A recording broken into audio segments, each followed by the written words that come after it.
En 2018, los estadounidenses importaron menos de 2.000 minicamiones japoneses. 5 años después, esa cifra se había más que triplicado, y esos vehículos no iban a coleccionistas de Los Ángeles o Nueva York. Iban a granjas en funcionamiento en las colinas de Tennessee, a ranchos del noroeste del Pacífico y a caminos rurales en las afueras de Raleigh, Carolina del Norte, donde un agricultor pagó $2,000 por un Honda Acti de 30 años y lo describió como el vehículo más útil que había tenido en toda su vida. Hoy en día hay decenas de miles de estos pequeños camiones repartidos por la América rural, estacionados junto a graneros y tiendas de suministros agrícolas, realizando exactamente el trabajo para el que supuestamente fue diseñada una camioneta estadounidense de $60,000. Nunca se vendieron nuevos en Estados Unidos. No pueden circular legalmente por las autopistas interestatales. Y en más de una docena de estados, poseer uno se ha convertido en una apuesta legal al límite. Así que la pregunta nunca fue si la América rural los está comprando. Claramente lo está haciendo. La verdadera pregunta es que llevó a toda una parte del país a buscar un camión al otro lado del mundo en primer lugar. Para entenderlo, hay que dejar de usar la palabra tendencia, porque una tendencia es algo que la gente adopta por diversión. Esto fue una decisión tomada por necesidad, después de hacer las cuentas 3 veces y no quedar satisfechos con el resultado. El Honda Acti, el Suzuki Carry y el Daihatsu E-Jet nunca fueron diseñados para competir con Detroit. Fueron creados en las décadas de 1980 y 1990 para agricultores japoneses que trabajaban parcelas más estrechas que la entrada de una casa estadounidense. Nadie en Dearborn les prestó la menor atención. Eran pequeños, lentos e irrelevantes. Pero alrededor de 2021 dejaron de ser irrelevantes, porque la camioneta estadounidense había elevado silenciosamente su precio hasta expulsar a sus propios clientes del mercado, y una importación de 30 años procedente de otro continente se convirtió en la opción más lógica. Esa es la verdadera historia. No se trata de un pequeño camión curioso, sino de un veredicto. Y la parte más reveladora de esta historia es lo que ocurrió cuando alguien en una oficina gubernamental decidió que ese veredicto era inaceptable. Todo comienza con el número que lo cambió todo: el precio. Un K-Truck usado llega a suelo estadounidense por entre $4,000 y $8,000, dependiendo del kilometraje, el estado y de si cuenta con tracción en las 4 ruedas. Mientras tanto, una camioneta pick-up nueva de tamaño completo tiene un precio promedio muy superior a los $50,000, y una versión de cabina doble completamente equipada supera fácilmente los $80,000. Por el precio de una sola Ford F-250 nueva, un agricultor puede comprar 7 K-Trucks, dejar 6 estacionados como reserva y todavía le sobra dinero para combustible. Pero el precio de compra es solo el comienzo. Un K-Truck utiliza un motor de 3 cilindros y apenas 660 centímetros cúbicos de cilindrada, más pequeño que el de muchas motocicletas, y ofrece un consumo de entre 40 y 50 millas por galón. En comparación, una pick-up moderna de tamaño completo promedia entre 18 y 22 millas por galón. En una explotación agrícola donde se conduce todos los días entre graneros, campos y corrales, esa diferencia no es un simple detalle. Representa miles de dólares de ahorro al año tras año. Luego está el propio vehículo. Un K-Truck mide menos de 5 pies de ancho y aproximadamente 11 pies de largo, lo que significa que puede atravesar la puerta de un granero, pasar entre 2 cercas y recorrer las estrechas hileras de un huerto. Una pick-up de tamaño completo ni siquiera puede entrar sin llevarse por delante un árbol. La caja de carga está muy cerca del suelo. Los paneles laterales se abaten completamente y el motor está ubicado debajo de la cabina, de modo que un vehículo más corto que un Honda Civic ofrece una caja de carga casi tan larga como la de una pick-up de tamaño completo. Las versiones con tracción en las 4 ruedas avanzan con facilidad por barro y nieve en un vehículo que pesa alrededor de 680 kilogramos. Y como el motor no tiene turbocompresores, ni inyección directa, ni complejos sistemas de control de emisiones, cualquier agricultor con un juego básico de llaves puede cambiar el aceite, sustituir los frenos o reemplazar el motor de arranque en su propio granero durante un sábado. Un contratista de remodelaciones reemplazó su pick-up por un Subaru Sambar de 1994 y declaró a los periodistas que hacía todo lo que hacía su camioneta mediana. Una cervecería de San Antonio utiliza un Suzuki Carry de 1997 para repartir barriles de cerveza. Una fabricante de jabones en Filadelfia vende sus productos en mercados agrícolas utilizando uno de estos vehículos porque cabe perfectamente en un puesto estándar para vendedores. No se trata de aficionados buscando una curiosidad. Son trabajadores que tomaron una calculadora, descubrieron que la herramienta extranjera costaba 1/10 parte de la nacional, hacía mejor el trabajo y actuaron en consecuencia. La pick-up estadounidense no perdió esta competencia por falta de potencia.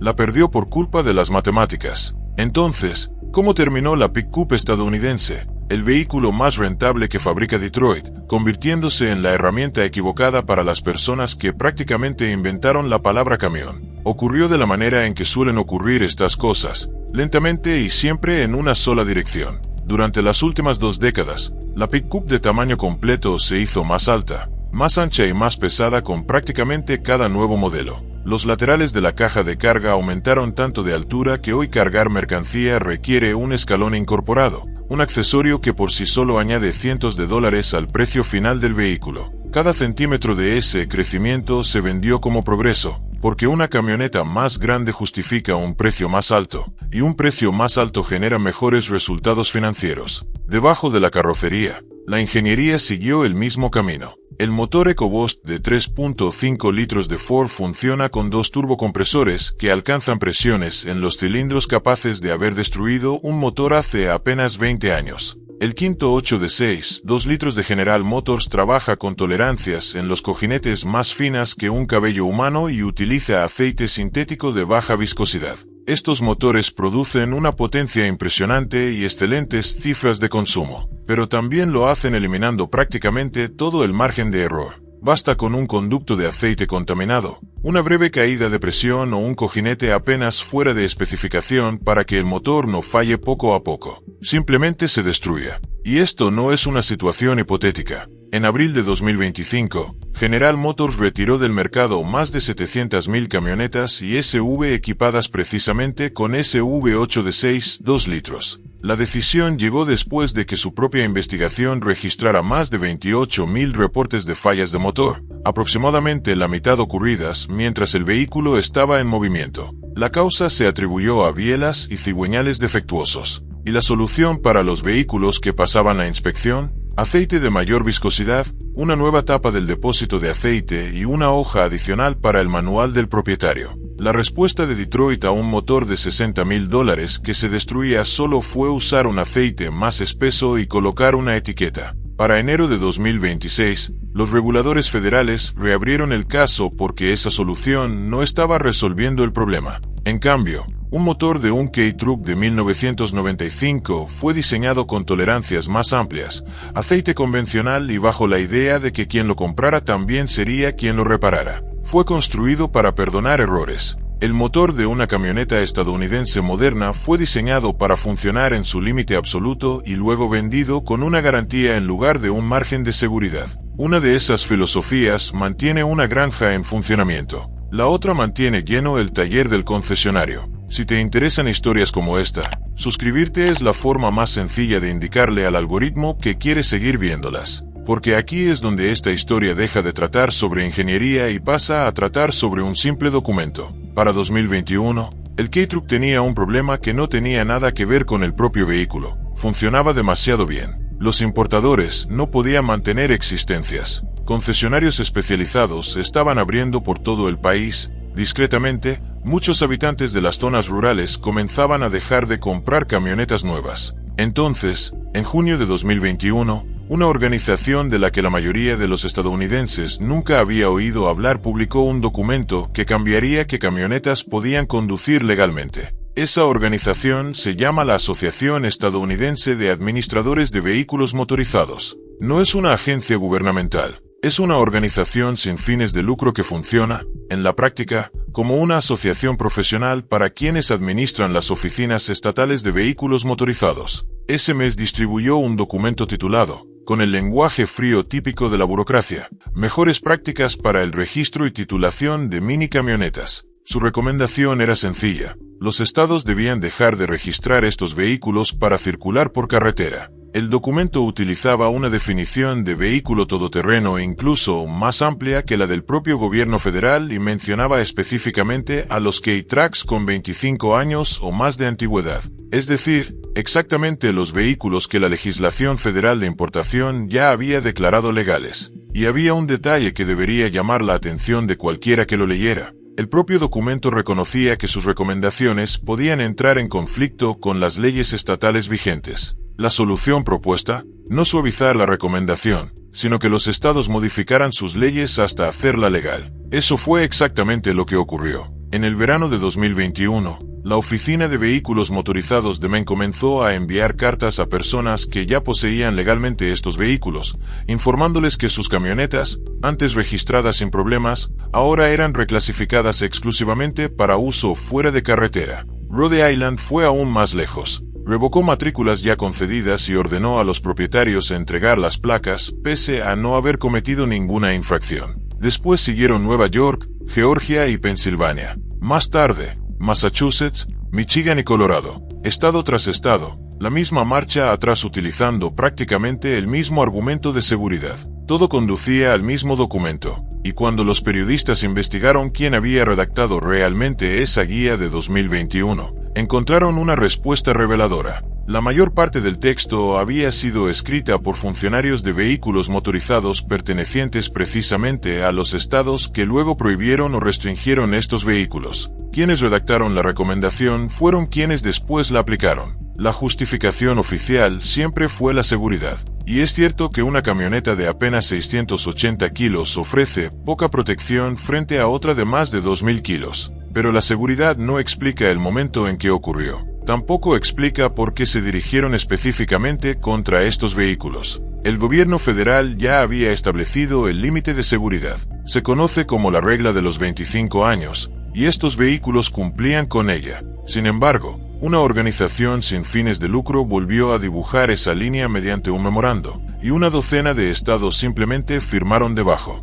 Así que surge la pregunta que toda investigación termina haciéndose. ¿Quién se beneficia cuando desaparece la opción más barata? No es el agricultor de Tennessee que ahora posee una camioneta totalmente pagada pero que ya no puede registrar. No es el contratista al que le retiraron las placas sin haber hecho nada malo. El único que gana cuando una camioneta de $5,000 pasa a ser ilegal es la empresa que sigue intentando vender una de $60,000. No existe ninguna prueba directa de que un fabricante de automóviles dictara el contenido de ese documento de 2021, y sería irresponsable afirmarlo. Pero no hace falta una conspiración cuando existe un incentivo. Detroit pasó décadas siendo incapaz, o sin querer, fabricar una camioneta de trabajo pequeña, barata y sencilla porque la simplicidad deja poco margen de beneficio. El K-Truck dejó esa realidad completamente al descubierto, y un competidor al que no puedes vencer en precio, consumo de combustible ni facilidad de reparación es un competidor que tienes todas las razones para intentar sacar del mercado mediante regulaciones.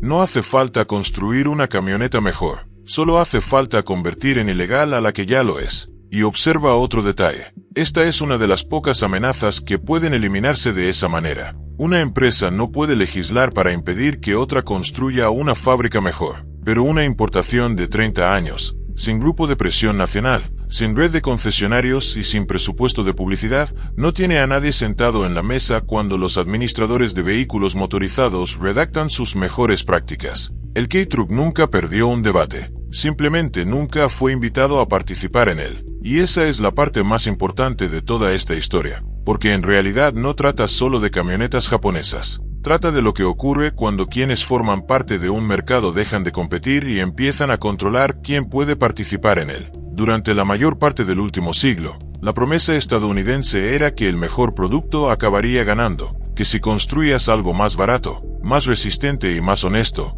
el cliente terminaría encontrándote. El K-Truck cumplió con las tres condiciones, y la gente lo encontró. La respuesta no fue construir una mejor camioneta estadounidense. La respuesta fue redactar un memorando. Cuando un producto ya no puede competir en precio, durabilidad o confianza, siempre queda un último movimiento. No mejorar el producto, sino reducir las opciones del cliente hasta que la alternativa inferior sea la única disponible. La América rural ya descubrió cuál era la mejor herramienta. La pregunta abierta es si se le permitirá conservarla. Si has conducido ambos vehículos, una camioneta moderna de tamaño completo y uno de estos mini trucks, me gustaría saber sinceramente en cuál invertirías tu propio dinero y por qué. Déjalo en los comentarios, porque ese debate probablemente sea mucho más honesto que cualquier cosa escrita en aquel documento de 2021. Y si quieres que este canal siga realizando investigaciones como esta, un like y una suscripción son una forma sencilla y sin presión de hacerlo posible.